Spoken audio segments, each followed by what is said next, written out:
인생에는 철벽 같은 난관이 가로막을 때가 있습니다.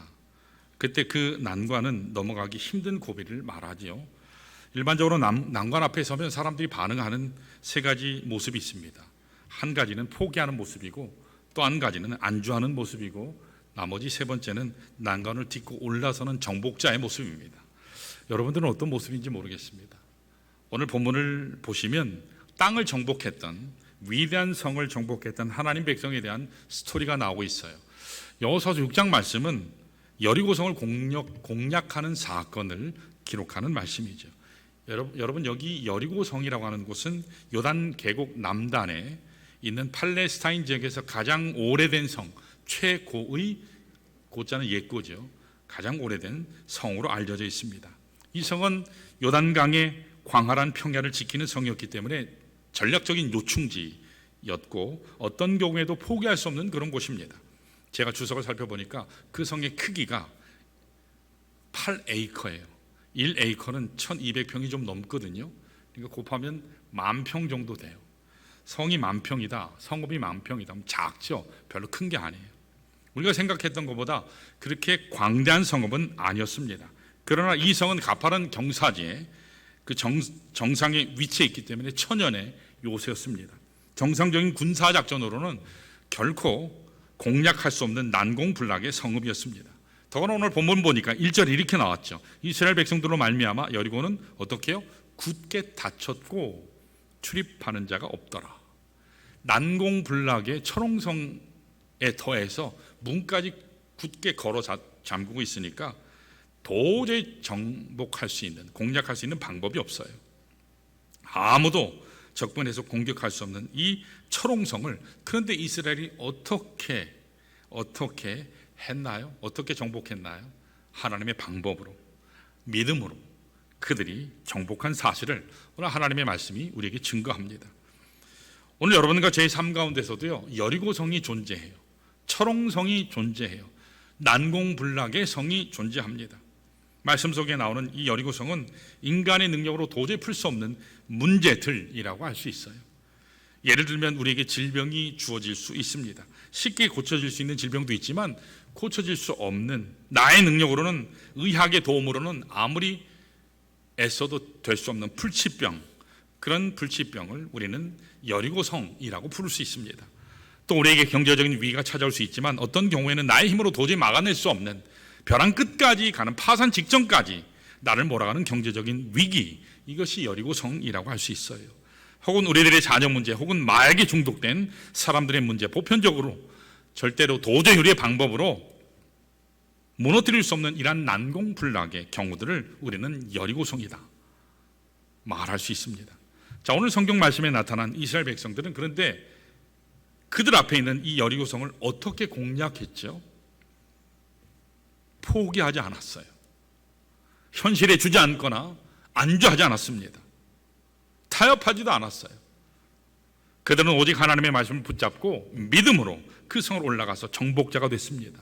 그 결과 하나님 앞에 영광을 선포하며 하나님이 그 민족을 통해서 이루시는 놀라운 비전을 성취해 나가는 것을 볼 수 있습니다. 오늘 여러분과 저의 삶도 마찬가지라고 믿습니다. 여러분, 하나님은 우리를 부르실 때요, 포기하는 자로 부르시지 않았어요. 하나님은 우리를 부르실 때 그냥 이만큼 했으니까 됐다 하고 안주하는 자로 부르시지 않았어요. 하나님은 우리로 하여금 어정쩡하게 적당히 거리를 두는 타협자로 부르시지도 않았어요. 하나님은 여러분과 저를 승리자로 부르신 줄로 믿습니다. 정복자로 부르셨어요. 그러므로 우리에게 주어진 어떤 과제나 어떤 난관이나 우리 앞을 가로막는 그 어떤 것이 있다 할지라도 우리는 정복하는 자의 자세를 가지고 하나님의 꿈을 향해서 달려가야 할 줄로 믿습니다. 자, 오늘 우리가 어떻게 하면 우리 앞에 엄청난 난관, 불가능의 성이라고 할 수 있는 이 여리고성을 뚫어내고 하나님께서 말씀하신 이 약속의 지경, 가나안 땅을 향해 전진해 갈 수 있을까? 오늘 본문을 통해서 좀 그 원리들을 살펴보기 원합니다. 이 여리고성을 공략할 수 있는 세 가지 차원의 중요한 요소가 있습니다. 인간의 힘으로 무너뜨릴 수 없는 이 불가능의 성을 어떻게 정복할 수 있을까? 자, 첫 번째로 따라할까요? 하나님이 붙여주셔야 한다. 어떻게 된다고요? 하나님이 붙여주셔야 돼요. 더 쉽게 얘기하면 하나님이 시작하셔야 돼요. 여러분, 하나님이 시작하시면 될 줄로 믿습니다. 가장 중요한 것은 하나님이 시작하셔야 돼요. 하나님이 그 성읍을 우리 손에 붙여주실 때 이게 가능해요. 여러분, 우리가 어떤 일이든 사역이든 노력한다고 다 되지 않잖아요. 내가 최선을 다했음에도 불구하고 다 안 될 때 있잖아요. 그래서 내가 노력한다고 무너질 수 있는 게 아니고 하나님이 그 성을 정복할 수 있도록 길을 열어주시고 우리 손에 그 성을 붙여주실 때에만 우리가 그 성, 여리고 성을 공략할 수 있습니다. 자, 우리 다 같이 2절 한번 볼까요? 2절 같이 읽습니다. 2절이요. 시작. 여호와께서 여호수아에게 이르시되 보라, 내가 여리고와 그 왕과 용사들을 내 손에 넘겨주었으니. 아멘. 여기 보면 내 손에 넘겨주었다. 거기 이렇게 동그라미를 쓰셔야 돼요. 왜냐하면 여호수아서에 앞으로 수십 번 나와요. 내 손에 붙였다, 너의 손에 붙였다, 이 말씀이 반복해서 계속 나옵니다. 여러분, 여리고성을 공략하는데 첫 번째 키워드가 바로 이거예요. 사실 이 표현은 여호수아서에 수십 번 계속 나옵니다. 이스라엘이 그 가나안 땅을 정복할 때 그들의 능력으로 한 것이 아니라 하나님이 먼저 정복의 물꼬를 터주셨기 때문에 가능했다라는 걸 알 수 있어요. 여러분, 여기 손에 넘겨주신다라는 말이 무슨 뜻일까요? 직역하면 내 수중에 준다, 그 말이에요. 너의 수중에 그들의 운명을 맡겼다. 이제 그들은 너희 밥이야, 그런 뜻이에요. 이제 네 마음대로, 너의 마음대로 할 수 있도록 너에게 붙였다, 그 뜻이에요. 자, 이렇게 하나님께서 그 여리고성을 정복할 수 있도록 이스라엘 백성에게 허락해 주신 겁니다. 사랑하는 여러분, 이것이 오늘날 우리가 여리고성을 정복하고 우리들 인생 앞에 난관을 극복해 나가는 첫 번째 키, 열쇠가 된다는 거예요. 여러분, 우리가 예수 믿는다고 다 문제 해결되나요? 예수 믿고 구원받았다고 우리 인생이 이제부터 행복 시작, 불행 끝인가요? 절대 그렇지 않죠. 고난은 여전히 있어요. 어둠의 권세가 여전히 우리를 엄습해요. 우리가 노력만 한다고 해서 우리 앞에 난관들이 채워지고 앞길이 확 열리든가요? 결코 그렇지 않아요. 하나님께서 물꼬를 터주셔야 됩니다. 하나님께서 길을 열어주셔야 됩니다. 제가 목회 생활하면서 한 가지 터득한, 부인할 수 없는 한 가지 진리가 있어요. 그게 뭔지 아세요? 하나님이 물꼬를 트시지 않으면 절대로 안 되더라고요. 그런데 다 안 된다 해도, 다른 사람들은 다 끝났다 해도 하나님이 물꼬를 트니까 다 되더라고요. 사랑하는 여러분, 하나님이 먼저 시작하시면 안 될 일이 없는 줄로 믿습니다. 하나님이 시작하시면, 하나님이 더 주시면, 열어주시면 여러분 교회도 성장하고 부흥하게 돼요. 우리 가정도 번성하게 될 줄 믿습니다. 우리 자녀들이 잘 될 줄 믿습니다. 하나님이 시작하셔야 돼요. 하나님이 시작하셔야 돼요. 내 노력만으로, 내 최선만으로 되지 않습니다. 여러분, 가정의 문제도 마찬가지 아니에요. 사업을 회복하는 것도 마찬가지입니다. 하나님께서 그 사업을 여러분 손에 붙여주실 때 여러분 일어나는 거예요. 하나님이 대적하는 대적들을 여러분 손에 붙여주실 때 승리할 수 있는 거예요. 하나님이 우리에게 주어진 질병들을 우리 손에 붙여주셨을 때 어떠한 난관도 정복될 수가 있습니다. 우리는 그것을 통과해서 승리의 길로 마침내 나아갈 수 있어요. 그러니까 여러분, 인생의 길 앞에 문제가 딱 생길 때, 난관을 딱 만날 때 여러분이 해야 될 것은 뭘까요? 두려워하는 게 아니에요. 여러분, 하나님 하십시오. 하나님이 하십시오. 여러분은 하나님께 맡기는 거인 줄로 믿습니다. 그러면 하나님이 여러분 물꼬를 터주세요. 그래서 여러분들에게 붙여주세요. 이와 같이 우리가 여리고성을 무너뜨리는 첫 번째 비결은 뭐라고요? 하나님이 그 땅을 우리 손에 붙여주시는 거예요. 자, 두 번째로 따라할까요? 하나님의 방법을 택해야 한다. 여러분, 3절에서 5절 말씀을 보시면 하나님의 방법을 택하면 된다고 나와요. 여러분, 하나님이 우리 손에 붙여주셨어요. 붙여주셨는데 붙여주셨으니까 다 됐다가 아니에요. 내 방법으로 하면 안 돼요. 세상의 방법으로 하면 안 돼요. 하나님 방법으로 하시기를 바랍니다. 그래야 일이 돼요. 근데 하나님이 붙여주셨음에도 불구하고 자기 스타일대로 해버려요. 자기 생각대로 해버려요. 자기 방법대로 해버려요. 그래서 안 되는 거예요.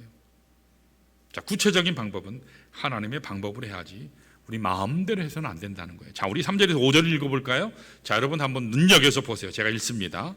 너희 모든 군사는 그 성을 둘러 성주위를 매일 어떻게 해요? 매일이라는 말이 중요해요. 매일 한 바퀴 한 번씩 돌되 엿새 동안을 그리하라. 하나님이 지정하신 시간이죠. 엿새 동안 하라. 제사장 7은 7 양각 나팔을 잡고 제사장이 제일 앞에 나가죠. 언약궤 앞에서 나갈 것이요, 언약궤 앞에 제사장 7 양각 나팔을 분 제사장 7이 앞에 나가 있죠. 그리고 7째 날에는 그 성을 7번 돌죠. 도합 몇 번 돌죠? 13번 도는 거죠. 매일 6일 동안 한 번씩, 마지막 날 7번째 날은 7번, 그러니까 13번이죠. 돌며 그 제사장들은 나팔을 불 것이며 제사장들이 양각 나팔을 길게 불어. 이건 전쟁을 의미하는 거예요. 그 나팔 소리가 너에게 들릴 때에는 백성은이라는 말에 동그라미를 치세요. 백성은, 여러분 여기 200만 명이거든요. 200만 명 모두가 어떻게 해요? 다 큰 소리로 외쳐 부를 것이라. 한 명도 빠지는 게 아니에요. 다 참여하는 거예요. 그래야 하면 그 성벽이 어떻게 돼요? 무너내리니 백성은 각기 앞으로 올라갈지니라 하심. 이 해석이 군사가 60만 명이냐 200만 명이냐 그럼 보기 나름이지만 저는 다 군사되어 나갔다고 그렇게 믿어요.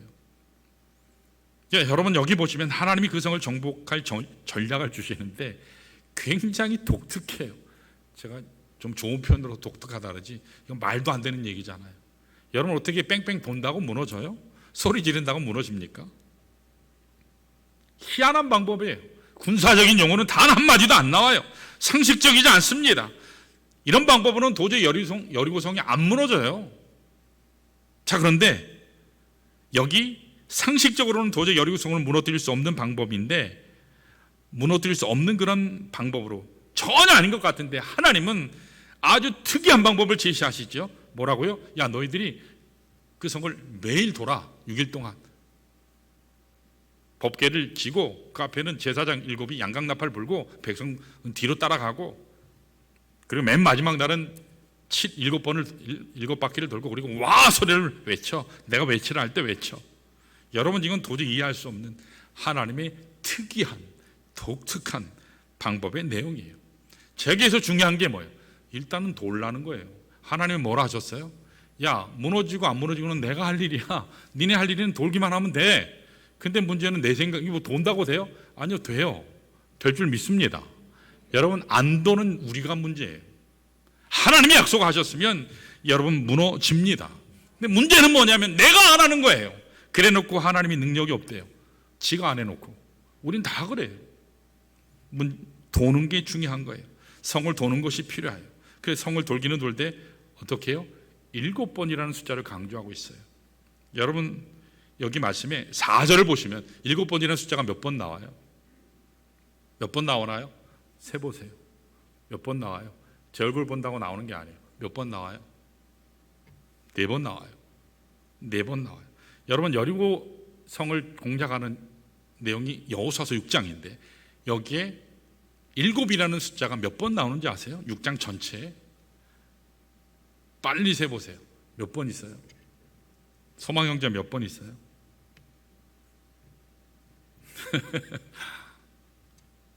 14번 나와요. 14번이요. 여러분 하나님이 전략을 주시면서 7이라는 숫자를 반복해서 얘기해요. 7이라는 숫자는 뭐죠? 하나님의 숫자예요. 완전수예요. 하나님의 수예요. 하나님의 완성을 의미하는 거예요. 사랑하는 여러분, 오늘 여기에 제시된 전략은 한마디로 요약하면 먼저 너희 마음대로 뛰지 말고 뛰어다니지 말고 내가 정한 위치를 따라서 내가 정한 그 날을 시간을 따라서 내가 정하는 방법을 따라서 순종하고 그 다음으로 너희들이 나 여호와가 준비한 충만한 양이 살 때까지. 여러분 한 바퀴 돌고 나면 그 다음날 돌려면 몇 시간을 기다려야 돼요? 하루 종일 기다려야 되잖아요. 여러분 그거 쉽지 않죠? 근데 내가 정한 방법, 내가 정한 그 날 그대로 돌라라는 얘기예요. 때가 차면 나 여호와가 준비한 그 충만한 양이 차면 그 다음에 성이 무너지리라. 하나님께서 약속하셨어요. 여러분 이 원리를 잘 받아들이시기를 바랍니다. 우리는 가끔 인간적인 방법을 동원해서 문제를 풀어보려고 해요. 근데 인간적인 방법은 하나님의 일을 하는데 대단히 방해가 돼요. 작동하질 않아요. 또한 우리들의 실수가 있어요. 그게 뭔지 아세요? 아까 말씀드린 것처럼 한 바퀴 돌라 했으니까 13바퀴만 돌면 되는 거 아니냐. 그래서 하루에 13바퀴 다 돌라고 그래요. 그게 아니에요. 하나님은 6일은 하루에 한 바퀴씩 돌고 맨 마지막 날은 7바퀴 도는 것이 하나님의 방법이에요. 근데 우리는 어떻죠? 조급한 나머지 지름길을 선택해요. 지름길이요. 숏컷을 자꾸 가려고 해요. 하나님은 너희들이 시간이 걸리더라도 후회하지 아니하고 나 여호와의 방법대로 끝까지 전진하게 되면 반드시 하나님이 예비하신 충만한 타이밍에 나 여호와가 기적을 베풀리라. 이것이 하나님의 약속입니다. 여러분 예를 들어서 여러분들 기도하시잖아요. 근데 기도하실 때 어떻게 하죠? 한두 번 하고 마시잖아요. 며칠 하고 마시잖아요. 좀 하면 한 달 하고 마시잖아요. 응답되지 않으면 안 해요. 포기해요. 하나님이 안 들어주시다고 생각해요. 그렇게 하지 말라라는 얘기예요. 여러분 한번 무릎 꿇었으면 언제까지 기도해야 될까요? 하나님께서 응답하실 때까지, 기도의 양이 채워질 때까지 여러분 기도해야 될 줄 믿습니다. 하나님이 완성을 주실 때까지 끝까지 기도하세요. 끝까지 기도하세요. 그러면 어떤 문제든지 풀려지고 응답받는 것입니다. 여러분 사람과의 관계도 마찬가지 아닙니까? 자녀들이 비뚤어 나가요. 여러분 두들겨 팬다고 되든가요?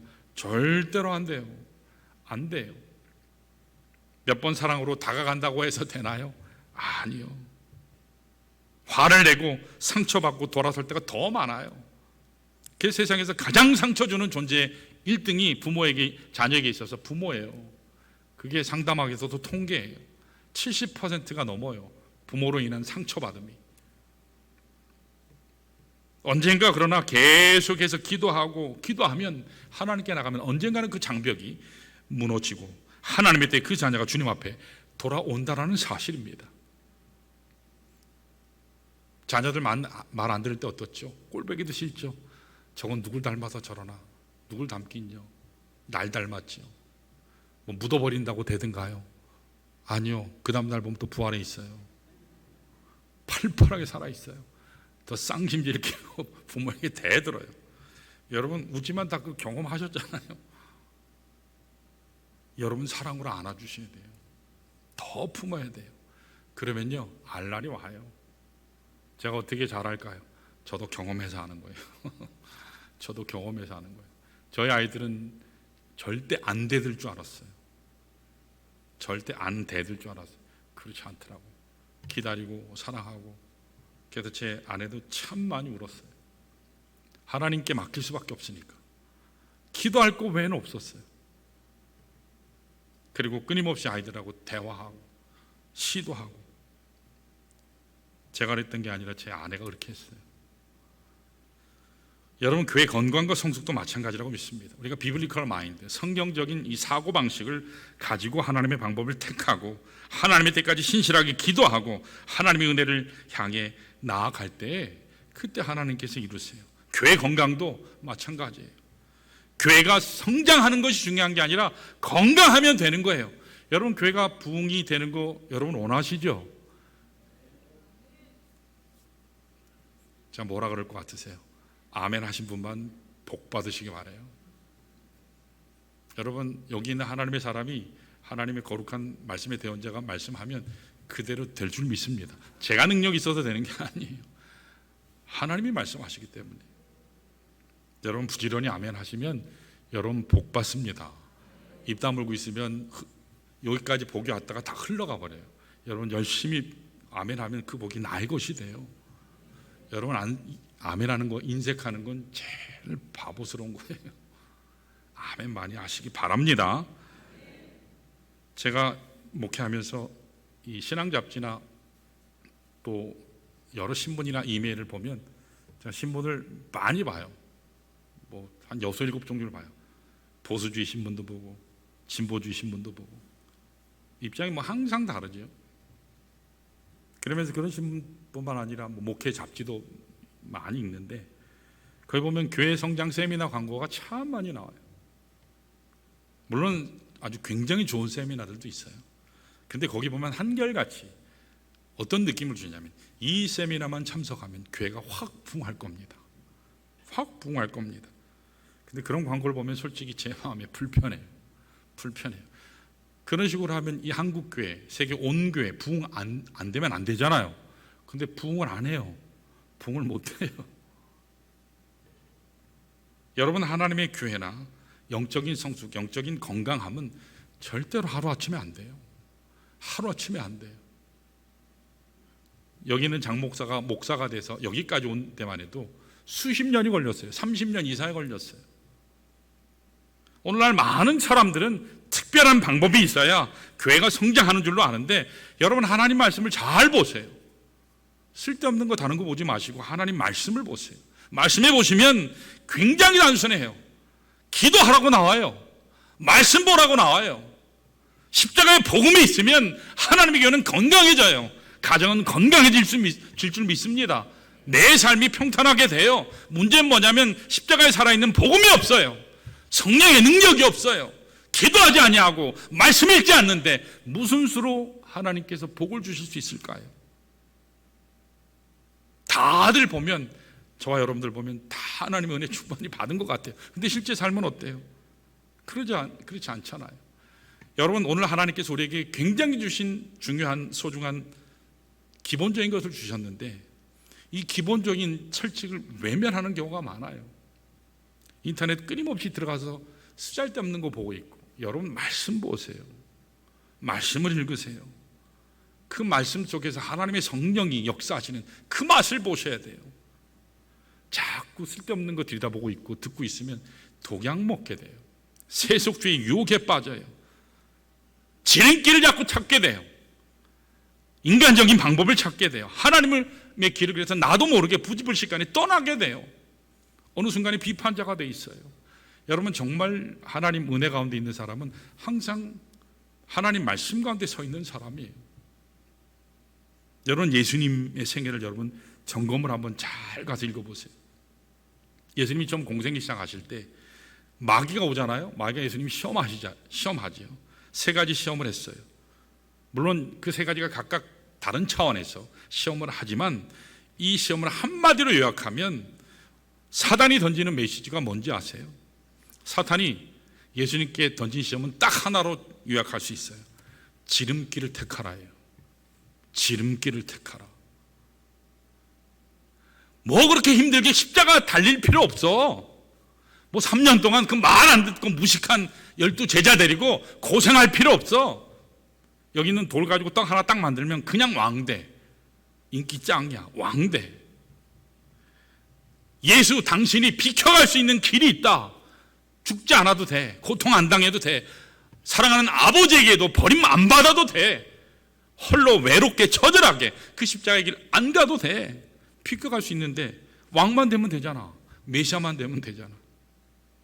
뭐 힘들게 그 십자가 지려고 그러고 뭐 공생에 살려고 하냐고. 사탄이 유혹했어요.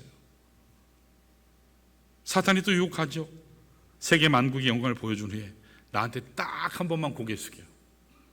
사탄은 언제나 딱 한 번이라고 유혹을 하고 와요. 근데 여러분, 한 번은요 문을 여는 거예요. 원타임이 아니에요. 문을 여는 거예요. 한 번 고개 숙이면 이 모든 만국의 영광을 내가 너한테 다 줄게. 얼마나 달콤한 유혹이에요. 너 굳이 십자가 질 필요 없잖아. 힘들잖아. 아프잖아. 3년이라는 세월을 보낼 필요 없어. 그런데 예수님은 그때 이 사탄의 유혹에 어떻게 대답하시죠? 사탄아, 물러가라. 그렇게 말씀하셨어요. 여러분, 예수님은 그 유혹에 대해서 어디 한번 생각해 볼까? 내가 잠깐 한번 시간 내볼게. 그렇게 얘기하지 않았어요. 어떻게 수용하시거나 토론해보자 하시거나 고려한다든지 타협한다든지 어떤 여지도 주시지 않았어요. 단호하게 거절하셨습니다. 여러분, 어떻게 보면 가장 바보스럽게 보일지 몰라요. 가장 멍청하게 보일지 몰라요. 그 무식한 제자 12명을 데리고 3년 동안 공생의 사역을 하셨어요. 그리고 가장 바보스럽게 보일지 모르지만 무지하게 십자가를 지고 골고다 언덕에 올라가서 피를 다 쏟으셨어요. 그리고 누가 보아도 바보스럽게 보이는 너무나 더럽고 수치스러운 십자가에 처형당해 죽어주셨어요. 우리가 인간적으로 보면, 야, 쉽게 갈 수 있는 길인데 왜 저렇게 멍청하게 가지? 어떻게 저렇게 험악한 길을 선택하지? 그렇게 생각할지 모르지만, 그러나 여러분, 그렇게 바보스럽게 택하신 예수 그리스도의 그 십자가의 길이 생명의 길이 되셔서 여러분과 저를 살리셨어요. 우리가 그래서 예수 때문에 살게 된 것입니다. 그래서 우리가 하나님의 백성 된 거예요. 천국 백성 된 것입니다. 우리 온 인류에게 생명의 구원을 주신 것이에요. 그러므로 우리에게 중요한 것은 하나님의 방법인 줄로 믿습니다. 우리가 정말 여리고성을 하나님의 방법대로 무너뜨리기를 원하면 여러분 매일 한 바퀴씩 돌아야 돼요. 이게 무슨 말인지 아세요? 매일 새벽기도 나오라 이 말이에요. 매일 새벽기도 나오시라는 이 말이에요. 못하시면 골방에서 기도하세요. 근데 골방에서 기도한다 해놓고 제대로 기도하는 사람을 저는 거의 못 봤어요. 골방에서 매일 기도하시는 분들 손 들어보세요 혹시. 그럼 제가 정말 혼자 기도하시네요. 두 분이서 감사하네요. 또 계세요? 근데 이제 제가 확인을 해봐야 돼요. 하는지 안 하는지. 기도하셔야 돼요. 기도하시는 분들 하나님의 복이 크게 넘치실 줄 믿습니다. 여러분 우리가 기도해요. 기도하는데 응답 안 돼요. 그럼 보통 어떻죠? 안 해요. 그럼 응답 안 되면 그 다음 나와서 또 기도하라 이 말이에요. 응답 안 돼요? 그러면 또 기도하세요. 언제까지요? 하나님이 응답하실 때까지. 하나님의 때까지. 하나님의 방법은 기도하는 거예요. 근데 우리는 기도하지 않아요. 여러분 새벽에 감격이 있으셔야 돼요. 승리의 감격이 있어야 돼요. 내가 이 땅 가운데 그리스도인으로 삶에도 불구하고 감격이 없어요. 승리가 없어요. 감동이 없어요. 하나님의 동행하심이 없어요. 그러면 심각한 거예요. 여러분 감동이 있으세요? 하나님 은혜가 있으세요? 예수 왜 믿어요? 하나님 은혜 없다면 여러분 심각하게 생각하셔야 돼요.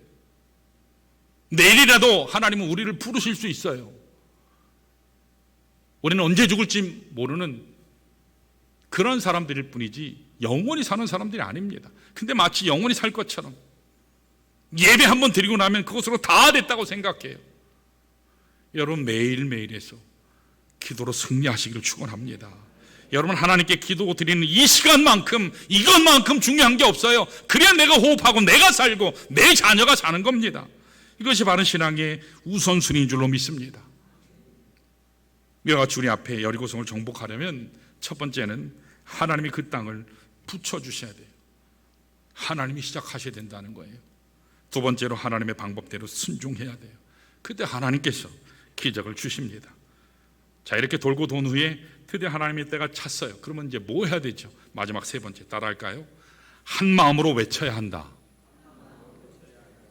여러분 이제 하나님의 때가 됐어요. 그러면 외쳐야 할 때가 됐어요. 그는 온 성도가 한 목소리로 한 마음으로 여러분 외칠 때 그 여리고성이 무너진다는 겁니다. 자, 10절을 한번 볼까요? 같이 읽습니다. 10절이요. 하나님 말씀 10절 읽습니다. 시작. 여호수아가 백성에게 명령하여 이르되 너희는 외치지 말며 너희 음성을 들리게 하지 말며 너희 입에서 아무 말도 내지 말라. 그리하다가 내가 너희에게 명령하여 외치라 하는 날에 외칠지니라 하고. 아멘. 여러분 여기까지만 보면 반대로 말씀하신 것 같아요. 어제도 어하나 올림픽 있지만 5천 명의 아이들이 와 하는데 막 그냥 현기증 났대요. 와 하는데 실시간으로 스트리밍 중계까지 했다더라고요. 우리 성도들 어떤 구역은 5시간 동안 아마 봤던 것 같아요. 그걸 보고 막 감격해가지고 우리 애들이 너무너무 열심히 잘하고 그 수천 명의 아이들이 하나님을 외치고 하니까 뭐 감격이 있었어요. 그런데 여러분 전쟁하면 원래 사기를 북돋아야 되는 거 아니에요? 처음부터. 근데 지금 하나님이 어떻게 해요? 처음부터 조용히 가래요. 여러분 이건 망하는 길이거든요. 전쟁은 이렇게 하는 게 아니잖아요. 사기를 막 붙잡고 그래야 이기는데 오히려 하나님께서 맨 끝에 소리 내라 해요. 너희들은 입 밖에 아무 소리 내지 말고 목소리도 들리게 하지 마라. 소리 치지 마. 하나님께서 말씀하셨어요. 언제까지요? 하나님이 정하신 때가 올 때까지 침묵하라. 그렇게 말씀한 겁니다. 여러분 왜 하나님께서 여기서 침묵하라 말씀하셨을까요? 하나님은 너무 잘하셨어요. 이스라엘은 40년 동안 광야에서 한 게 뭐죠? 입만 열었다면 불평했어요. 입만 열었다면 원망이었어요. 입만 열었다 하면 저기 애굽으로 돌아간다고. 입만 열었다면 저 모세를 끌어내려야 된다고. 항상 모세 욕했어요. 남 탓했어요. 자꾸 자기 소리내요. 중얼중얼. 하나님이 어떤 길을 예비하셔도 어디를 가든지 항상 중얼거렸어요. 원망하고 자기 소리 자꾸 내고. 그들의 죄된 습성을 하나님이 너무 잘 하셨기 때문에 이제 약속의 땅을 정복하는 바로 이 순간 하나님이 뭐라 하셨냐면, 이제는 너희들의 그와 같은 불평을 멈추라. 그렇게 말씀한 거예요. 더 이상 자기 생각을 외치지 마. 각자의 목소리를 내지 말라는 겁니다. 여러분, 하나님의 위대한 뜻을 지금 바로 앞에 놓고 있어요. 하나님의 위대한 뜻을 바로 앞에 놓아두고 내 마음에 좀 들지 않는다고, 방법이 조금 다르다고 외치고 따지고 지적하고 비판하고, 여러분, 그러면 어떻게 하나님의 일을 감당할 수 있겠습니까? 여러분, 만일 우리 교회 성도 각자가 자기 목소리 다 내면 우리 교회 어디로 갈까요? 산 꼭대기로 올라가서 저 한라산까지는 갈 거예요. 그러지 않을까요? 이것을 하나님이 너무 잘하셨기 때문에 영화에도 많이 나오시죠. Shut up. 아시죠? 이 말은 입 닥쳐 그러잖아요. 사극에서도 그 입 다물라 그러죠. 왕이 열받으면 그 입 다물라 그러잖아요. 하나님이 그러시는 거예요. 지금 이번에는 너 입을 닫아, 내가 됐다라고 할 때까지 그 입 다물라, 침묵하라, 그렇게 하나님께서 말씀하신 거예요. 여러분, 침묵하는 것도 신앙이에요. 침묵하는 것도 신앙이에요. 여러분, 사람 관계에서 신앙생활 할 때 여러분 말하고 싶은 때 많죠? 목사는 어떨까요? 말하고 싶을 때 많을까요? 적을까요? 여러분들보다 적어도 10배, 100배는 많아요. 근데 그 말을 다 하면 어떻게 될까요? 다 시험 들 거예요. 어떻게 해야 될까요? 목사가 할 수 있는 건 침묵하는 거예요. 누가 하셔야 돼요? 하나님이 하셔야 돼요. 하나님이 하셔야 돼요. 목사가 유일하게 말할 수 있는 기회는 하나님의 말씀을 선포할 때예요. 그래서 저는 강단에서 얘기해요. 그렇다고 제 감정을 실어서 얘기하는 건 아니에요.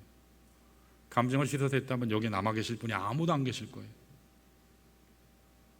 여러분, 침묵하는 거 신앙이에요. 이걸 잘 아셔야 돼요. 정말 하고 싶은 말이 있어도 참는 것, 그것이 성숙이에요. 하나님이 하세요. 이게 믿음입니다. 세상의 조직은 다르죠. 잘못하면 얼마든지 건설적인 비난하고 비판하고 할 수 있어요. 그러나 교회는, 교회주의는 하나님이에요. 교회는 민주주의가 아니에요. 교회는 하나님주의예요. 교회는 여론으로 되는 게 아니에요. 교회는 말씀으로 되는 거예요. 그래서 달라요. 교회는. 여러분, 침묵하는 거 아무나 할 수 있는 게 아니에요. 이게 성숙의 척도입니다. 그래서 목회가 힘들어요. 그래서 목회 중간에 탈락자가 많은 거예요. 같이 공부했어도 중도 탈락하는 목사님들 많아요. 사역 그만두는 목사님들도 많아요. 장사하는, 오히려 장사에 탁월한 재능을 가져서 장사를 더 잘해서 잘 사는 목사님도 있어요. 인간적으로는 참 잘 살아도 좋다. 왜? 돈 쪼들리지 않으니까. 자기 하고 싶은 말 못하고 사는 게 아니니까. 그래서 목회가 힘든 거예요. 그래서 지구부가 힘든 겁니다. 그래서 구역장들이 힘든 거예요. 구역장들이 하고 싶은 말 다 하고 못 살잖아요. 구역원들이 가만히 있던가요? 아니요. 그래서 리더가 힘든 거예요. 사랑하는 여러분, 오늘 하나님께서는 너희들이 내가 정한 그때까지는, 그 시간까지는 입 밖에 말을 내지 말고 침묵하라. 그러다가 어떻게 하라고 말씀하시죠? 10절 하반부 보면 이렇게 나와요. 보세요. 이렇게 나오죠. 그리 하다가 내가 너에게 명령하여 외치라 하는 그날에 외칠지니라. 언제 외치라고요? 하나님이 외치라 하는 그 때가 있어요. 그때 외치라 하는 겁니다. 여러분, 여기 만일 백성 200만 명이 다 자기 소리 냈으면 어떻게 됐을까요? 일이 안 돼요. 근데 여기 있는 200만 명이 이것을 했어요. 6일 동안 돌고, 그리고요 마지막 날 돌고, 마지막 날 어떻게 와 외치는데 200만 명이 하니까 천둥 번개 소리가 났을 거예요. 200만 명이 외치니까. 근데 200만 명이 돌 때 여러분 이건 환장할 일이에요. 일주일 내내 입 닫고 있어야 되니까 얼마나 힘들어요. 도대체 이거 누가 시킨 거야? 이거 왜 돌래?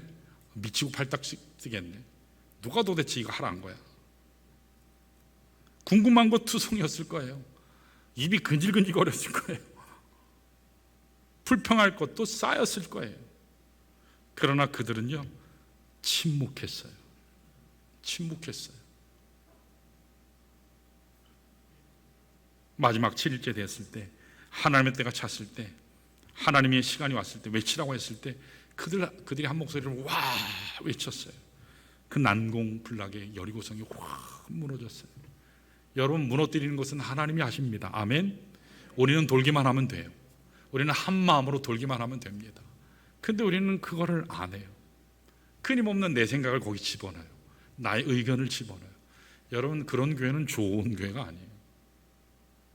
좋은 교회가 아니에요. 오카는 목사님, 제가 개인적으로 참 존경하는 목사님이에요. 세미나도 제가 가서 옆에서 뵙고. 근데 그 교회를 보면 장로교회잖아요. 장로교회를 보는데 꼭 우리 교회, 우리 성서침례교회 같아요. 말은 당회인데 당회에서 실제로 결정하는 것은 거의 없어요. 이미 결정돼 있어요. 그냥 거기는 통과만 하는 거예요. 통과만 하는 거예요. 65세 되면, 시간 되면, 요새는 뭐 어떻게 되는지 모르겠지만 시간이 되면 자기가 알아서 내려와요. 왜요? 후배 장로들이 클 수 있게. 그래서 토다는 사람이 없어요. 그래서 와, 거기는 판검사만 해도 어마어마하게 많다던데 토를 안 달다더니, 거기 그 말 잘하는 사람들만 모여 있잖아요. 교수들, 정치인들. 그런데요 입을 닫고 있어요. 한 목소리를 내는 거예요. 하나님은 하나 되기를 원하십니다.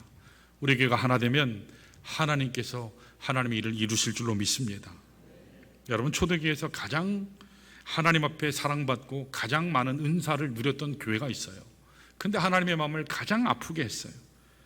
주님을 가장 실망하게 했고 가장 문제 많아서 성경에 가장 문제 많은 교회로 등장하는 기록된 책이 있어요. 2권이나. 어떤 교회죠? 고린도 교회예요. 고린도 교회는 모든 은사는 다 받았어요. 근데 은사를 받았는데 그걸 가지고 하나님의 은혜를 받았는데 그거 가지고 뭐 하는 데 썼는지 아세요? 자기 자랑질 하는 데 썼어요. 나는 은사 받았다? 너는 뭐 받았니? 끊임없이 비교했어요. 끊임없이 판단했어요. 끊임없이 정죄했어요. 너는 그거밖에 안 돼? 여러분, 하나님께서 우리에게 주신 은사는, 하나님께서 우리에게 주신 은혜는 왜 주신 거죠? 그거 가지고 자랑하고 판단하라고, 남 지적하라고 주신 게 아니에요. 그것은 하나님의 교회를 세우라고, 영혼을 섬기라고 주신 거예요. 그래서 이 교회가 당파가 나뉘잖아요. 분쟁이 있었어요. 바울파니, 아볼로파니, 베드로파니, 그리스도파니 끊임없이 싸웠어요. 한 교회에 4파가 있으니 이건 정당도 아니고 국회도 아니고 교회 가면 맨날 싸우기 바래요. 싸워요. 이들을 향해서 사도 바울이 뭐라고 선포했는지 아세요? 뭐라고 꾸짖었는지 아세요? 육신에 속한 자들아, 이 육에 속한 자들아, 영적 어린아이들아. 겉으로는 자기들은 성숙했다 해요. 그러나 하나님의 말씀이 보면 절대로 아니에요. 사랑하는 여러분, 예수 그리스도 안에, 그 안에서 한 마음 되시기를 축원합니다. 겸비한 마음으로 그리스도의 마음을 품고 하나 될 때 가장 힘이 있습니다. 가장 능력이 있어요. 그때 사단이 틈타지 못해요. 그때 하나님이 역사하십니다. 하나 될 때 복음의 역사가 나타날 줄 믿습니다. 영혼의 역사가 일어나요. 이 지역이 뒤집어질 줄 믿습니다. 하나님의 말씀이 흥황하면 어떤 지역도 하나님께서 세츄레이션 다 뒤집으셨어요. 그래서 하나님께 영광되고 소망을 잃은 세상에는 참된 빛이 되는 그런 믿음의 공동체가 됐습니다. 우리 좋은 공동체가, 우리 가정들이, 일터가 그리 되시기를 주님의 이름으로 축원합니다.